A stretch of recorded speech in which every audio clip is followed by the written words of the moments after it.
სქემა არის წარსული გამოცდილებების განზოგადება, რომელიც წარმოშობს განსაზღვრულ ფიქრთა ციკლს.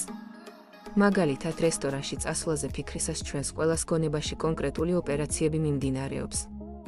ზოგი რიგში დგომას წარმოიდგენს შეკვეთის გაკეთებას და ჭამას, შემდეგ ნაგვის გადაყრას.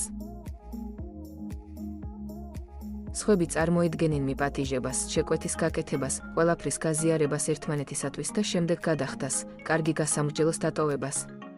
შეგვიძლია სქემა წარმოვიდგინოთ, როგორც მენტალური ჩარჩო ბავშვის სათამაშოს ფორმაში.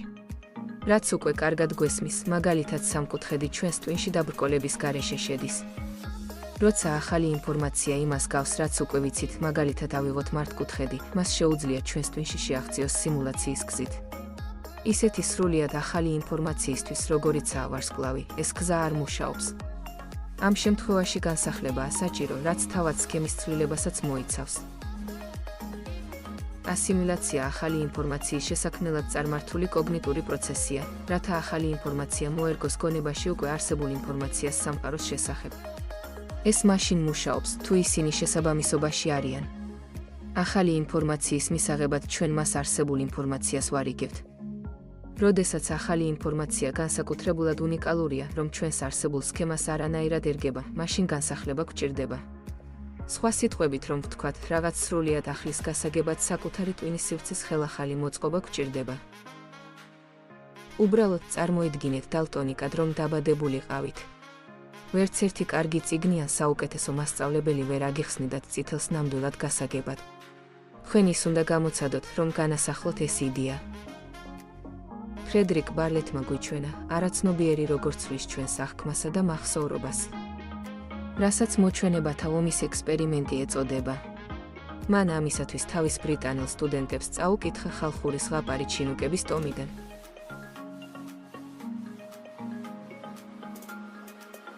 ისტორია მოიცავდა მოჩვენებებს სელაპებზე ნადირობას, ომში წასვლასა და კანოეთით ცურვას. მოგვიანებით მან ჩაიწერა, რაც ახსოვდათ სტუდენტებს მოსმენილი ისტორიიდან. თავდაპირველად დღეების შემდეგ კვირების და თვეების შემდეგაც. სამი გასაოცარი რამ მოხდა. პირველი, უჩვეულო დეტალების გამოტოვება. სტუდენტთა უმრავლესობას დაავიწყდა სელაპებზე ნადირობის შესახებ. ეს იმიტომ, რომ ვეშაპებზე ნადირობა ბუნებრივად არ ერგება ბრიტანელი სტუდენტების კულტურულ კონტექსტს. სხვა სიტყვებით რომ ვთქვათ, მათ ჯერ არ აქვთ ამ სახის ინფორმაციის შესაბამისი სქემა. რის გამოც გაუჭირდათ ამ ინფორმაციის მიღება და ვერ გადაიტანეს იგი გრძელვადიან მეხსიერებაში, საიდანაც მოგვიანებით უნდა გაეხსენებინათ და უბრალოდ დაავიწყდათ.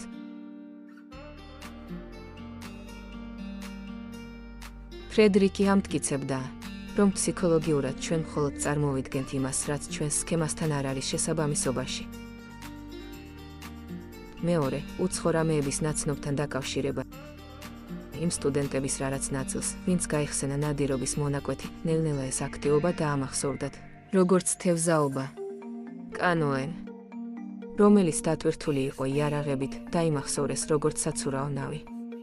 ეს იმიტომ ხდება, რომ როდესაც ახალი უნიკალური სახსაწერად სიტყვები არ გყოფნის, მათ ნაცვლად იდიომებსა და ფიგურებს ვიყენებთ.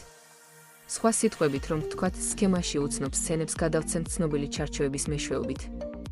ამის გამო, ყოველ ჯერზე, როდესაც ამ უნიკალურ ინფორმაციას ვიხსენებთ, დროსთან ერთად ის უფრო ნაცნობი და ნაკლებად ავთენტური ხდება.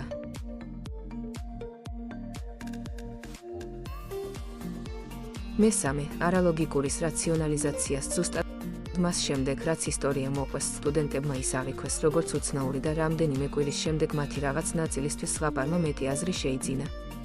სტუდენტებმა დაიწყეს წინადადებების ჩამატება სიტყვებით, ამგვარად და ამიტომ. რითაც ისტორია არაცნობიერად გახადეს უფრო ლოგიკური და ჩვეული ამბავი. ყოველთვის, როდესაც ამოიღებდნენ მას მახსოვრობიდან, ამატებდნენ მიზეზებს.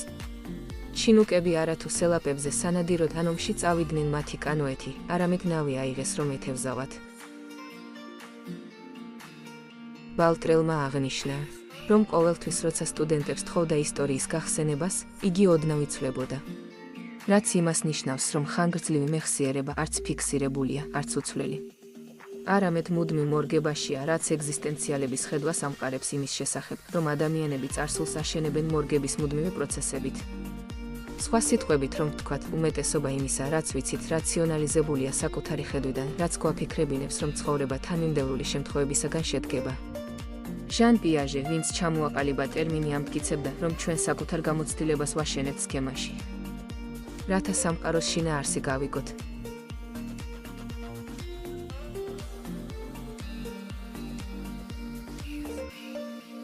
ვიდეოს ტექსტი თარგმნა ლიზი მეჟდოიანმა და განხმოვანებულია Microsoft-ის ამეტყველებლის მიერ.